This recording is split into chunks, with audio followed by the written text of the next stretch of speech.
Woman, an in-depth exploration of the world of women today with Sandra Elkin. Good evening and welcome to Woman. The topic for this evening is the Equal Rights Amendment, and both of my guests this evening are opposed to the ERA, and we'll find out why in just a moment. My guests are Phyllis Schlafly, the national chairman of Stop Equal Rights Amendment. Phyllis is a wife and mother of 6 children. My other guest is Geline Williams. Geline is a member of the steering committee of the Virginia Women Against the Equal Rights Amendment. Geline is also a wife and mother of 5. Welcome to both of you, and thank you for coming. Thank you, Sandy. Geline, to start us off on the right foot, would you read us the first section of the Equal Rights Amendment? Be glad to.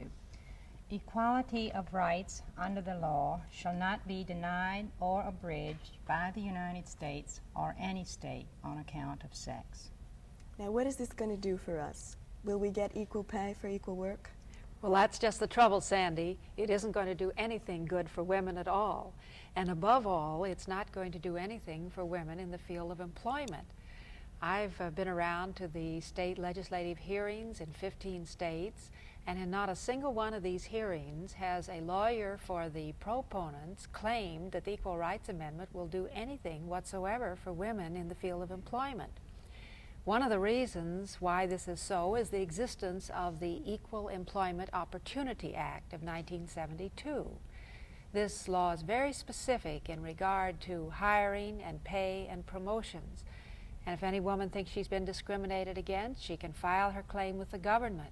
And the latest word is that the women are winning 19 out of 20 of these cases. So the Equal Rights Amendment will not do anything for women in the field of employment. In fact, when I said that in a television debate with Congresswoman Martha Griffiths, who is the leading congressional sponsor of ERA, she said, "I never claimed it would." So I think that blows their whole argument for the Equal Rights Amendment. I'm stunned because that's what you hear all the time, that this is what it will accomplish. Equal pay for equal work. Yes, and it won't. Geline, you were speaking earlier about women in service-related employment. Yes, Sandra, I think that sometimes in the discussion about what the Equal Rights Amendment may do or not do, we overlook the fact that women in industry and the service industries may very well suffer under the Equal Rights Amendment. And I have a very worthwhile comment that was made by Jean Noble, the executive director of the National Council of Negro Women. And she said in regard to the Equal Rights Amendment, I call it the lifting and toting bill. More than half of the black women who hold jobs work in the service industries, in service occupations. If the ERA becomes law, they will be the ones lifting and toting. So that it will wipe away, you feel, protective legislation for women in employment? Yes, it will have that result of wiping how out all exactly the will it do remaining that? protective labor legislation, because no longer can you have any legislation that makes a difference between women and men. And while women can compete equally in the professional or academic or intellectual jobs, in the manual labor jobs, women are just not as strong, and they don't want to compete equally with a man. So the states have had a lot of the laws which prevent a company from working a woman too many hours a day or too many days in the week, laws which give more generous workman's compensation to women than to men, or which mandate certain rest areas and rest periods. And these are all gone under the Equal Rights Amendment because you have to have absolute equality. But the women who work in industry and in manual labor type jobs don't want to be treated like a man. They want to be treated like a woman. What about the effect on the family law? Well, this child is support, one this of kind of the areas where the Equal Rights Amendment would be very, very hurtful. The Equal Rights Amendment will invalidate all the state laws that require the husband to support his wife. Now, these laws are basic to the marriage contract and to the rights of the wife. Just to give you one example of what these state laws say, the Ohio law says the husband must support himself, his wife, and his minor children out of his property or by his labor. If he is unable to do so, the wife must assist him so far as she is able.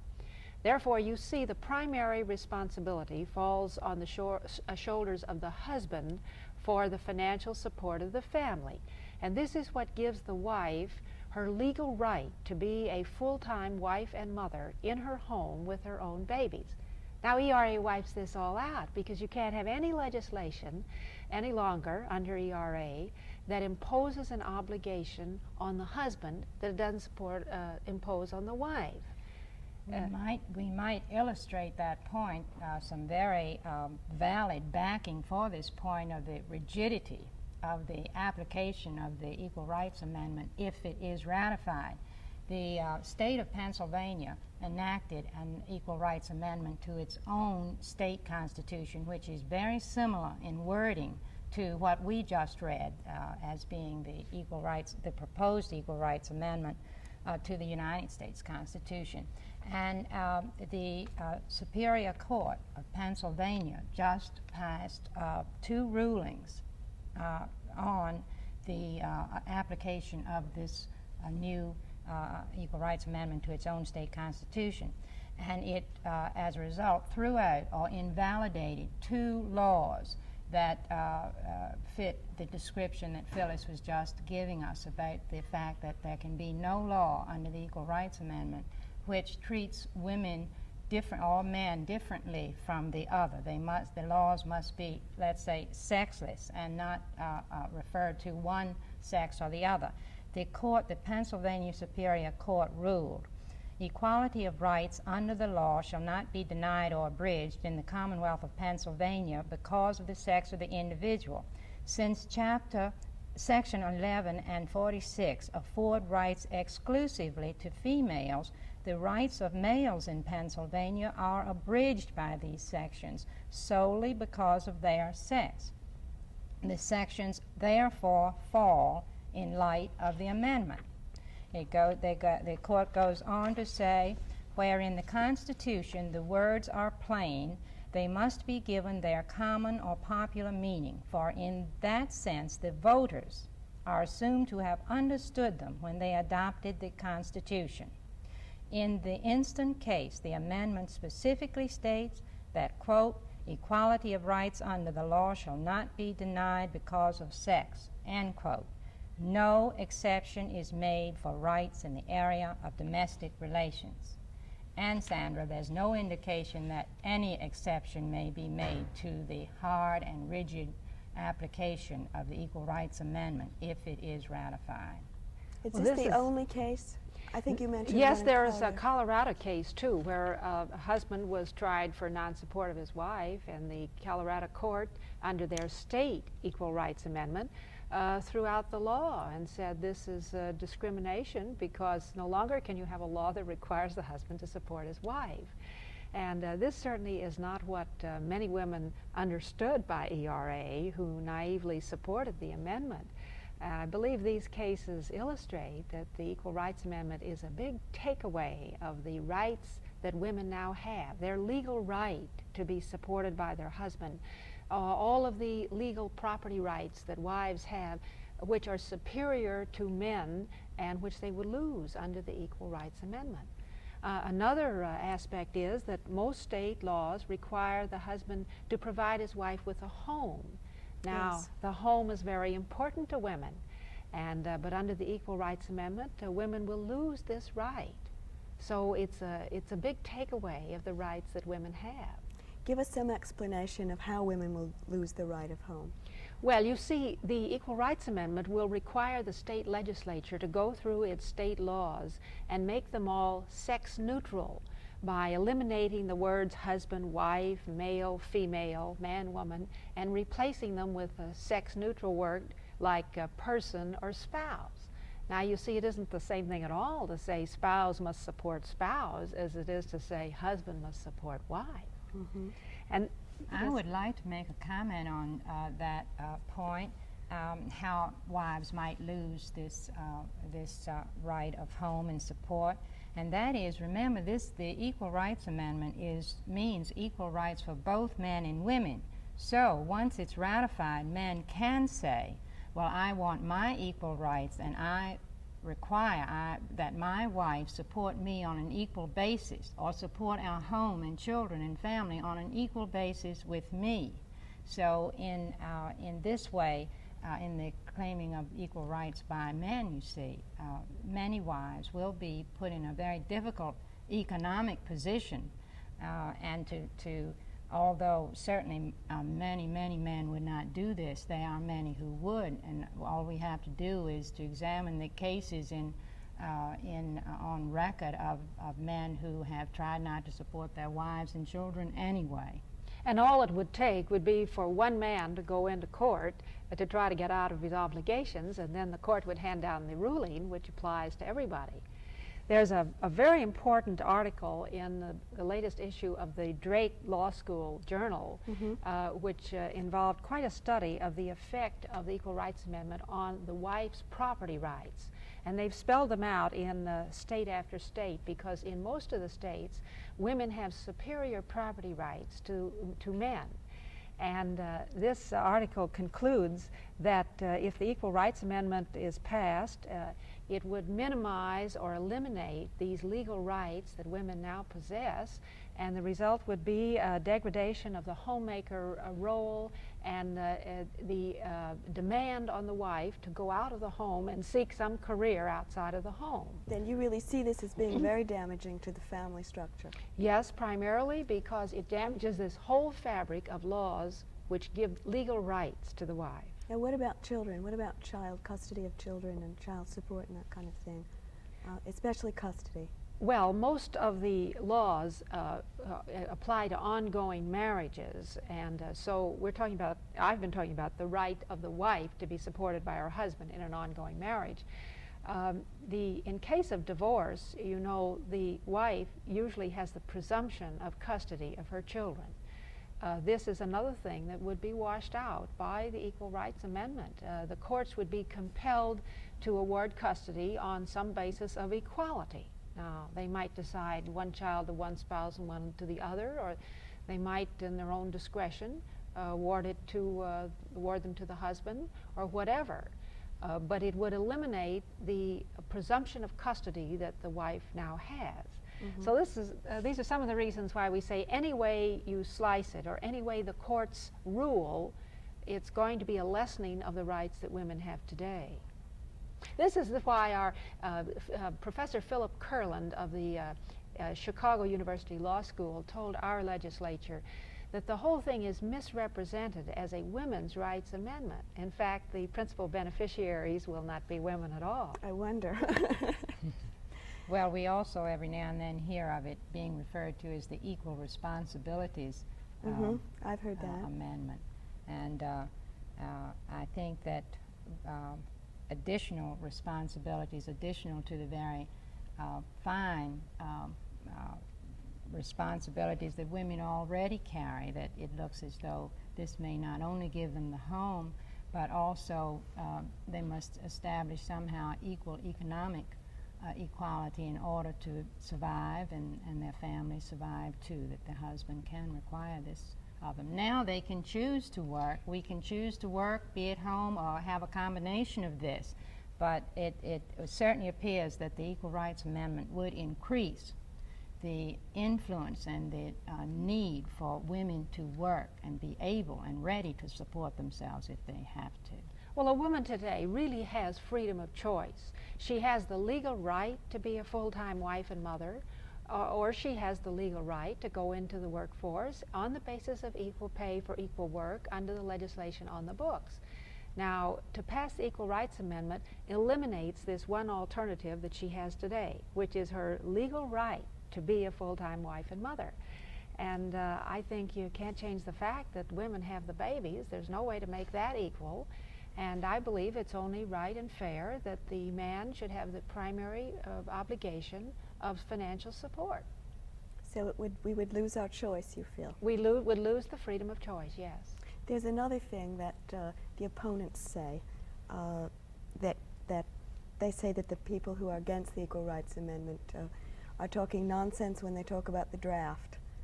Oh, well, the draft is one of the direct and immediate results of the Equal Rights Amendment, and there's really no dispute about this fact. The Equal Rights Amendment would require women to be drafted on absolutely the same basis with men. That is, if we have a national emergency, we're confronted with this social upheaval of having to draft women for the first time in our history. And you couldn't say the women would have all the easy desk jobs and the men would have the fighting jobs.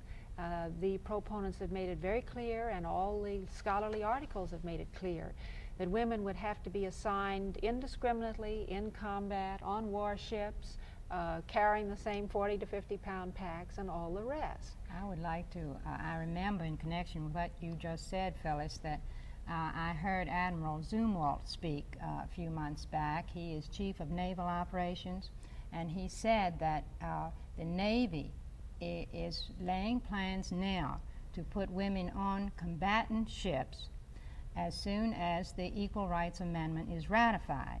That after the Equal Rights Amendment is ratified, then this will throw out the law, just like the Pennsylvania judges threw out those laws. This will throw out the law that prohibits the assignment of women to combatant ships in the U.S. Navy.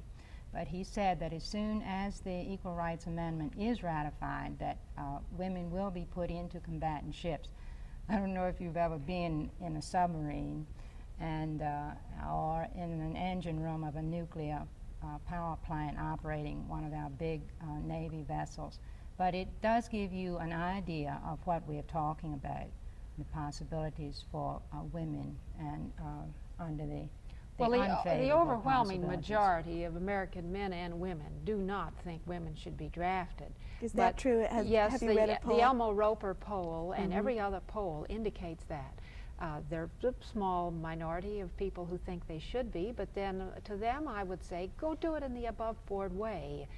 Propose an amendment to the Selective Service Act and try to get it through Congress so that everybody would know what you're doing. Don't sneak it in surreptitiously through the back door when people don't really realize that this is the result of the Equal Rights Amendment. I agree with Phyllis there. I think we must realize that any of these things that we're talking about, that if there is an overwhelming desire to assign women to Army or Navy or Armed Forces duties, we can do this by law now through the enactment of law, but it so happens that the majority of the people do not wish this. So we have laws that do not draft women, do not assign them to combatant posts. That's by choice, but the Equal Rights Amendment apparently would negate and eliminate that choice. And if the national emergency called for drafting fathers, as it did during World War II, when fathers were drafted up through age 35, then mothers would have to be drafted on the same basis. And this is what the proponents say they want. At the Virginia hearing recently, one of the proponents was asked, well, couldn't the women be given the easier jobs? And she said, oh no, that would deprive women of their opportunities and their equal rights to win a Congressional Medal of Honor. Well, now, most Congressional Medal of Honor winners are dead. And of course, women don't have the right to be a prisoner of war or fight in jungle combat in Vietnam and all that sort of thing. But we don't think this is discriminating against us. This is the way we like it, and this is the way most men and women want it. And you think most people don't understand this? They don't understand that this is an immediate effect of the Equal Rights Amendment. Newsweek magazine said this week that people are saying around Washington that we will have a draft again after the next elections because the volunteer military is not working out. Now, I don't want the draft any more than anybody else, but I'd like to get rid of war. But history tells us we're going to have wars, but we can lift that burden from our young girls. There's another area that perhaps we should get into. How is the Equal Rights Amendment going to affect court rulings that affect women?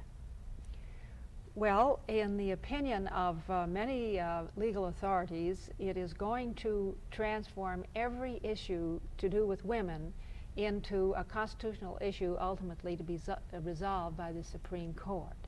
And I think this would be the effect of Section 2 of the Equal Rights Amendment. Section 2 is a grab for power at the federal level. Why don't we have Geline read Section 2? Yeah. The Congress shall have the power to enforce by appropriate legislation the provisions of this article. Well, what this will do, in the opinion of the legal experts who study this, is to take large areas of jurisdiction out of the hands of the state legislatures and put it into the hands of the federal government, the bureaucrats, and of course the courts. And this means everything to do with domestic relations, marriage, divorce, child custody, and whatever it has to do with women's rights. Now, most of us are rather distressed with the great powers that have gone into the federal government. And how does this benefit us to move these areas into the federal government and take them out of the hands of the state legislatures, which is the body of our government closest to the people, where if we don't like a piece of legislation, we can take it up with somebody we know from our own district. How? Do you have an answer? Well, no, the answer is it does not benefit women, and Section 2 is a big grab for power at the federal level. I think this is the reason why we find so many payrollers working for the federal government and receiving federal government salaries who are lobbying in behalf of the Equal Rights Amendment. They're doing this not only at the federal level, but also at the state level. Some of these employees of the status of women councils have their executives funded by federal money, and then they operate as lobbyists in behalf of the Equal Rights Amendment. So, in other words, the proponents are able to push this through at the taxpayer's expense. And that's how they're being funded, you feel? Yes, primarily? that's one of the principal ways that they have this, are able to fund their efforts, because the services of a full-time lobbyist at the state legislative level, whose salary is paid by the federal government and who has an office and stationery and telephone to work in this behalf, is one of the reasons why the Equal Rights Amendment has passed as many states as it has. You mentioned another reason earlier, do you recall, on why it's passed so quickly, so many states? Well, another reason is they haven't debated it. Well, I agree with that. I think the absence of debate is a principal reason that there has been such fast bandwagon-type action on the Equal Rights Amendment. For example, the Senate, I believe, the final action in Congress on the Equal Rights Amendment was in March of 1972. Before 24 hours were passed, I think the state of Hawaii had ratified the amendment, and certainly it could not have debated it, could not have studied it at the state level at all or at the local level. And from there on, 22 states, just one after the other, ratified the Equal Rights Amendment with very little attention to it at all. And then, so I think that the absence of debate is a very big point there, but I also think that we ought to realize that some of the organizations that have been listed in support of the ERA have taken their action in some cases by executive action. That is, a small group of people making the decision and then local affiliates taking the same stand without really any certainly no extensive debate of the subject. Then in Virginia, I noticed that when a list was published of the supporters, the organizations supporting the Equal Rights Amendment, that there were a number of multiple listings of the same organization by listing local chapters and local affiliates of, and then listing the state group also. And then too, in Virginia, for example, that one of the organizations, one of the state organizations that is opposed to the Equal Rights Amendment has a membership much larger than the total membership of all those listed in support of the Equal Rights Amendment. So I think that while recognizing the sincerity of those who support the amendment, we should bring the support into proper focus and perspective. What are some of the organizations that are against the Equal Rights Amendment? Well, the largest one is the National Council of Catholic Women, which has 11 million members. And again, as you said, Geline, it has a membership larger than all the organizations, all those women's organizations supporting it put together. They just had a national convention of the National Council of Catholic Women a few weeks ago, and they overwhelmingly reaffirmed their opposition to the Equal Rights Amendment. Then, of course, in 1973, 20 state legislatures rejected the Equal Rights Amendment. This is a great body of opinion of political office holders who are close to the wishes of the people and who did study the amendment and hold hearings, and they rejected it one way or another, some on the floor of the House or Senate, some by committee. Nebraska, which was one of the early states to ratify the Equal Rights Amendment, in 1973 rescinded its previous action by an overwhelming vote. And so this is a great body of opinion that cuts across every other group. The opposition to the Equal Rights Amendment has nothing to do with your political party, your ideology, your age, your marital status, your color, your religion. It's a complete across-the-board body of opinion which thinks that this is the most ridiculous, unwanted, unnecessary, harmful piece of legislation that has come our way in a long time. I have one final question in the 1 minute we have left. The people who are against the Equal Rights Amendment claim that there are many legitimate cases of discrimination against women, which are not very cleverly covered by our legal system. What about those? Well, there's an easy answer to that. The best way to go is by state legislation. As Congresswoman Lenore Sullivan, who's been in Congress for 20 years and who voted against the Equal Rights Amendment, said, what's the matter with the women in any state who allowed discriminatory laws to remain on the books? The women of our state don't have any. And just this year, the women of Illinois passed 10 bills that removed some small pieces of discrimination that they felt should be taken care of. These laws go into effect immediately, but they don't hurt the rights that women already have. And specific legislation is the way to go, not this blunderbuss amendment which is going to deprive women of the rights we now enjoy. Phyllis and Geline, thank you very much for being here this evening. I'm sure we've all learned something. Good night, and thank you for watching Woman. See you next week.